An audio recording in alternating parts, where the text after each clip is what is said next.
हैं क्रांति bulletin news और मैं हूं आपके साथ आरती सिंह आजाद और रुक करते हैं खास खबरों की ओर। अंकिता हत्याकांड में सीबीआई जांच की मांग लगातार जोर पकड़ती हुई दिखाई दे रही है, मगर सरकार लोगों की मांग पर ध्यान नहीं दे रही है।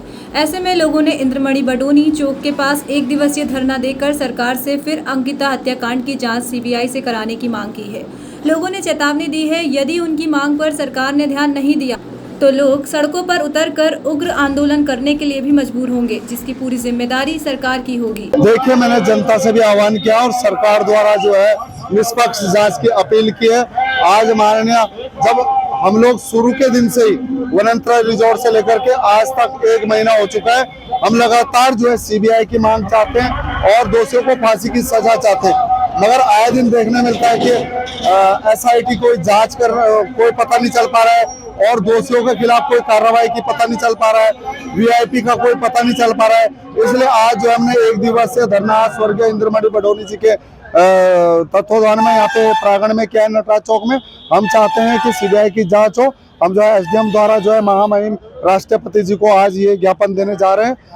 वो एसडीएम साहब हमारा ये ज्ञापन लेंगे और थोड़ी देर में जो है हम जो है यहाँ पे बहुत सैकड़ों की संख्या में लोग एकत्रित हो गए। हमारे सिर्फ एक ही मांग है, सीबीआई जांच और जो है दोषियों को फांसी की सजा मिले। ये आज शाम तक यहीं पे सब सारे साथी बैठे हुए हैं, सब लोग निष्पक्ष जांच चाहते हैं और उसके बाद ही अगर ऐसा कुछ होता है, अगर फिर भी 10 दिन के अंदर अगर दोषियों को जो है सीबीआई की जांच नहीं होती, नहीं आता कोई इस तरह का रिस्पॉन्स, तो हम आगे भी जो है आंदोलन करते रहेंगे।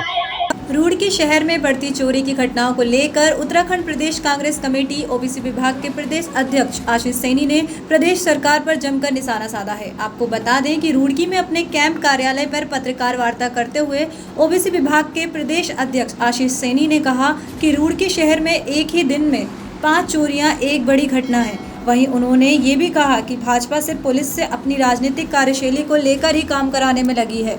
उन्होंने आरोप लगाया कि पंचायत चुनाव के दौरान साफ देखा गया है कि प्रशासन के साथ मिलकर पुलिस अधिकारियों ने किस तरह से जीते हुए प्रत्याशी को हराने का काम किया है। वहीं पत्रकारों के साथ भी लूट और चोरी जैसे मामले सामने आए हैं, जिन्हें देखकर लगता है कि अब चोरों को किसी तरह का खौफ नहीं है।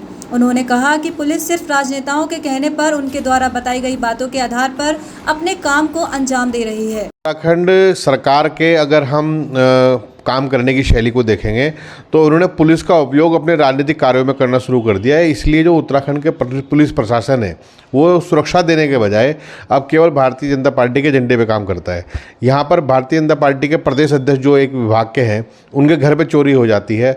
एक हमारे सम्मानित पत्रकार हैं, उनके वाहन को दिन दहाड़े ई रिक्शा में लाद कर चोर ले जाते हैं।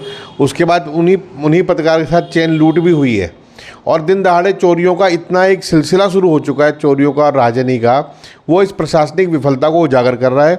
पुलिस प्रशासन अपनी जिम्मेदारियों से हट रहा है। मेरा एक निवेदन है कि पुलिस प्रशासन राजनीतिक कार्यों में लिप्त होने के बजाय वो देश के प्रति, जो संविधान के प्रति जो शपथ ली है, उसके अनुसार हमारी सुरक्षा करने का काम करे। देखिए, जनता का अगर पुलिस पर दबाव बनेगा तो इन चोरियों और इस तरह की घटनाओं पर लगाम लगेगी। केवल पुलिस प्रशासन की इच्छा शक्ति के कारण ही यह नहीं हो पा रहा है। पुलिस चाहे तो कंट्रोल कर सकती है और पुलिस ने जो मुख्य काम था, जो झूठे मुकदमे दर्ज कर कांग्रेस के लोगों को प्रताड़ित करने का काम किया, उसको करने के बजाय वे वो काम करते जिसके लिए वो अपॉइंटेड हैं। उन्होंने हमारी सुरक्षा करने का जो काम था उसको प्राथमिकता देना जरूरी नहीं समझा। अगर वो प्राथमिकता देंगे तो निश्चित रूप से कंट्रोल होगा, लेकिन मुझे लगता नहीं कि सरकार की और प्रशासन की मानसिकता इस तरह की दिखाई दे रही है। देखिए, कांग्रेस पार्टी के सम्मानित विधायिका अनुपमा रावत जी और हरीश रावत जी ने भी धरना देकर ये साबित किया है कि पुलिस ने झूठे मुकदमे दर्ज किए चुनाव में जीत हासिल करने के लिए, और किस प्रकार से सत्ता का नंगा नाच पुलिस के कारण से ही, यदि पुलिस बीच में ना हो तो मुझे नहीं लगता किसी अधिकारी की इतनी हिम्मत होगी कि वो हारे हुए प्रत्याशी को प्रमाण पत्र दे दे। लेकिन पुलिस का दुरुपयोग जो किया गया है, पुलिस पे जो विश्वास खत्म हुआ है, आज जनता का और पुलिस का जो संवाद खत्म हुआ है, उसकी परिणति आज ये चोरियों की घटनाओं और लूट की घटनाओं के रूप में सामने आ रही है। आज चोरों और लुटेरों के हौसले इसलिए बुलंद है क्योंकि पुलिस का ध्यान अब कहीं और है। हरिद्वार से कानपुर तक जाने वाली गंग नहर विजयदशमी की मध्यरात्रि से 20 दिन के लिए बंद हो गई थी। गंग नहर को दीपावली की मध्यरात्रि को खोल दिया गया। नहर बंद होने से हर की पेड़ी जल देने के बाद अन्य घाट भी जल विहीन हो गए हैं। इसके चलते छठ पूजा करने पहुंचे श्रद्धालुओं को मायूस होकर लौटना पड़ रहा है। उत्तर प्रदेश सिंचाई विभाग के एसडीओ शिव कुमार कौशिक ने थोड़ा जल छोड़ा, लेकिन वो डुबकी लायक भी नहीं है। इसके साथ ही उन्होंने कहा कि ये गंग नहर है, इससे सिर्फ सिंचाई होती है। उत्तराखंड सरकार द्वारा बनाए गए ये घाट अनाधिकृत हैं, लेकिन मीडिया के सामने वे बचते नजर आए। वहीं श्रद्धालुओं को परेशानियों का सामना करना पड़ रहा है। हर की पेड़ी के अलावा अन्य घाटों पर पर्याप्त जल छोड़े जाने को लेकर उत्तर प्रदेश सिंचाई विभाग के अधिकारियों से वार्ता की गई है। उन्होंने पर्याप्त जल छोड़ने का आश्वासन दिया है, लेकिन लगता नहीं है कि छठ पूजा को लेकर ये अधिकारी कुछ करेंगे। वहीं स्थानीय विमला पांडे ने अनशन तक की चेतावनी दी है। तो क्या कह रहे हैं, क्या नहीं कह रहे हैं, इसका जवाब तो हम फिर देंगे। लेकिन जिस तरह से आज छठ का त्योहार हमारी माताएं बहनें, इतने आस्था का त्योहार ये हमारे पूर्वांचल के लोगों के लिए है और ये साल भर इंतजार करती हैं। और ये व्रत ऐसा व्रत है कि जिसमें कि गंगा जी में कम से कम कमर तक जल होना चाहिए। वहाँ खड़े होकर के ये डूबते हुए सूरज को अर्घ देती हैं। उसके बाद अगले दिन ये उगते हुए सूरज को अर्घ देती हैं। आज हमारी बहनें निराश है, आज ऐसी निराश है हमारी बहनें कि किस तरह से ये गंगा जी को सुखा रखा है, घाट पे पानी नहीं दिया है और ये निराश है कि आखिर हम जल कैसे चढ़ाएंगे। प्रधानमंत्री नरेंद्र मोदी आए थे गंगा साफ करने के लिए कि हमें गंगा माँ ने बुलाया। दिल्ली में अरविंद केजरीवाल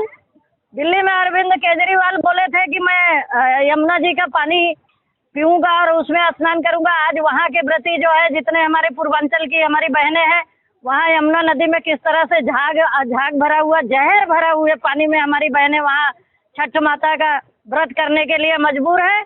इसी तरह से उत्तराखंड में हमारी बहनें आस्था का जिस तरह से हमारी छठ माता का व्रत रखती हैं और ये सोच रही हैं कि अब बताइए हम अर्घ कैसे देंगे। और मेरे प्रशासन और शासन से मांग है, मेरी मुख्यमंत्री महोदय से मांग है कि कल शाम तक अगर पानी नहीं आ जाता है घाटों पर तो हम यहाँ धरना देंगे और इनका पूरा जोर विरोध करेंगे। क्योंकि छठ माता का अर्घ जो है ये मजबूरी हमारी बहनों का है। छठ माता का अर्घ दिया ही जल में खड़े होके दिया जाता है। आज ये त्रस्त है, देखो हमारी बहन यहाँ बना रही है और कह रही है कि बताइए अगर जल नहीं आएगा तो हम अर्घ कैसे देंगे पूरा दिन व्रत रख करके। ये तो प्रशासन को सोचना चाहिए, मुख्यमंत्री को सोचना चाहिए। और जैसे कि आप बता रहे हैं अधिकारी तो मनमौजी हैं। अधिकारी तो जो ये जो उत्तराखंड की जो सरकार बीजेपी की है वो जो कहती है वही यहाँ के अधिकारी लोग करते हैं, वही भाषा बोलते हैं। उनको शर्म नहीं आ रही है गंगा नहर कहते हुए, हमारी गंगा जी को गंगा नहर कहते हुए उनको शर्म नहीं आ रही है। उनका भी विरोध किया जाएगा। जय श्री के श्रीनिवासन उप महालेखा परीक्षक की अध्यक्षता में शनिवार को डामकोठी में नदी तल खनिज निष्कर्षण के संबंध में एक बैठक आयोजित हुई। बैठक में अधिकारियों ने उप महालेखा परीक्षक को नदी तल खनिज निष्कर्षण उत्खनन की सारी प्रक्रियाओं के संबंध में विस्तृत जानकारी दी। उन्होंने बताया कि खनन की अनुमति देने के लिए कमेटी का गठन किया गया है। सारी औपचारिकताएं पूर्ण होने के बाद ही खनन सत्र में संबंधित को खनन की अनुमति दी जाती है, तभी संबंधित खनन की निकासी कर सकता है, जिसकी नियमित रूप से मॉनिटरिंग की जाती है। उन्होंने ये भी जानकारी दी कि उत्तराखंड की नदियों में कहीं भी नदी तल से खनिज निष्कर्षण के लिए मशीनों का उपयोग नहीं किया जाता है, बल्कि मानव शक्ति द्वारा चुगान कार्य किया जाता है, जिसमें नियमानुसार मैन्युअली खनन की निकासी की जाती है तथा बरसात के समय 1 जुलाई से 30 सितंबर तक मानसून सत्र के कारण खनन का कार्य नहीं किया जाता है। 1 अक्टूबर से प्रतिवर्ष खनन सत्र चालू होता है। श्री के श्रीनिवासन उप महालेखा परीक्षक को अधिकारियों ने ये भी बताया कि नदियों से कितनी खनन सामग्री की निकासी हो रही है के संबंध में एक ई-रवाना पोर्टल बनाया गया, जिसमें खनिज निकासी को दर्ज करना अनिवार्य है। इस पोर्टल में दर्ज करने के पश्चात ही संबंधित खदान से खनन सामग्री बाहर ले जा सकते हैं। उत्तराखंड एनसीसी बटालियन हरिद्वार द्वारा 8 दिवसीय वार्षिक प्रशिक्षण शिविर का आयोजन पतंजलि विश्वविद्यालय में किया जा रहा है। 28 अक्टूबर 2022 को पतंजलि विश्वविद्यालय के औरंगाबाद परिसर में सांस्कृतिक कार्यक्रम का आयोजन बटालियन के विभिन्न जिले के महाविद्यालयों से आए हुए एनसीसी कैडेट द्वारा कार्यक्रम का आयोजन किया गया। इस कार्यक्रम में मुख्य अतिथि के रूप में पधारे पतंजलि विश्वविद्यालय के प्रति कुलपति प्रोफेसर महावीर अग्रवाल जी ने कहा कि इस तरह के आयोजनों से व्यक्ति और विद्यार्थियों के चरित्र निर्माण में बहुत बड़ी भूमिका होती है। ये बहुत ही गर्व की बात है कि इस बार का वार्षिक प्रशिक्षण शिविर पतंजलि विश्वविद्यालय के प्रांगण में संपन्न हो रहा है। मैं आशा करता हूं कि यहाँ जो भी विद्यार्थी प्रशिक्षित हुए होंगे वो आगे चलकर देश सेवा एवं देश निर्माण में अपनी महत्वपूर्ण भूमिका देंगे। उत्तराखंड से कर्नल दीव राणा कमान अधिकारी ने कहा जबकि एनसीसी का देवाक्य एकता और अनुशासन सिखाता है। सांस्कृतिक कार्यक्रम में स्वामी मित्र देव जी, स्वामी जयकांत जी, बटालियन से आए हुए सैन्य अधिकारी, विभिन्न महाविद्यालयों के प्राध्यापकगण, एनसीसी अधिकारीगण एवं लगभग 650 महिला पुरुष का कैडेट उपस्थित रहे। इसकी जानकारी पतंजलि विश्वविद्यालय के एनसीसी के केयरटेकर अधिकारी डॉक्टर रामजी मिश्रा जी द्वारा बताई गई।